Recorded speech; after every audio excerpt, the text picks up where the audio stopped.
Na yung update sa engine support ni Dabudoy Fire, no, pang M3 plus 1.5 lang yung nabili natin. So una is tanggalin nyo yung nut dyan, dalawang nut dyan din sa likod ng tabutso. Pwede nyo nang hindi tanggalin yung tabutso, basta makuha nyo lang yung nut na nasa likod ng tabutso. Tapos dalawang ehe yan at saka dito sa kabila yan. Tapos pukpukin nyo lang gamit ang kahit star screw, pwede na yung lumang star screw na hindi ginagamit para mahugot nyo yan. Tapos kabila naman pukpok para matanggal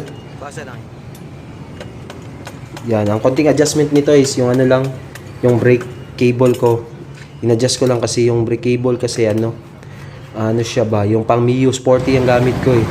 Kung M3 sana yun, malamang okay lang yun eh. Tapos yung rubber link, transfer nyo lang syempre para walang kaalog-alog. Ang maganda dito sa The Modifier is maganda siya kasi sukat talaga siya sa M3 guys. Wala nang hassle ba. Kumbaga salpakan na lang agad. Ito yung itsura niya, di ba? Napakaganda. Lilinisin ko lang yan tapos papakita ko sa inyo ng itsura. So part 3 na tayo. Let's go!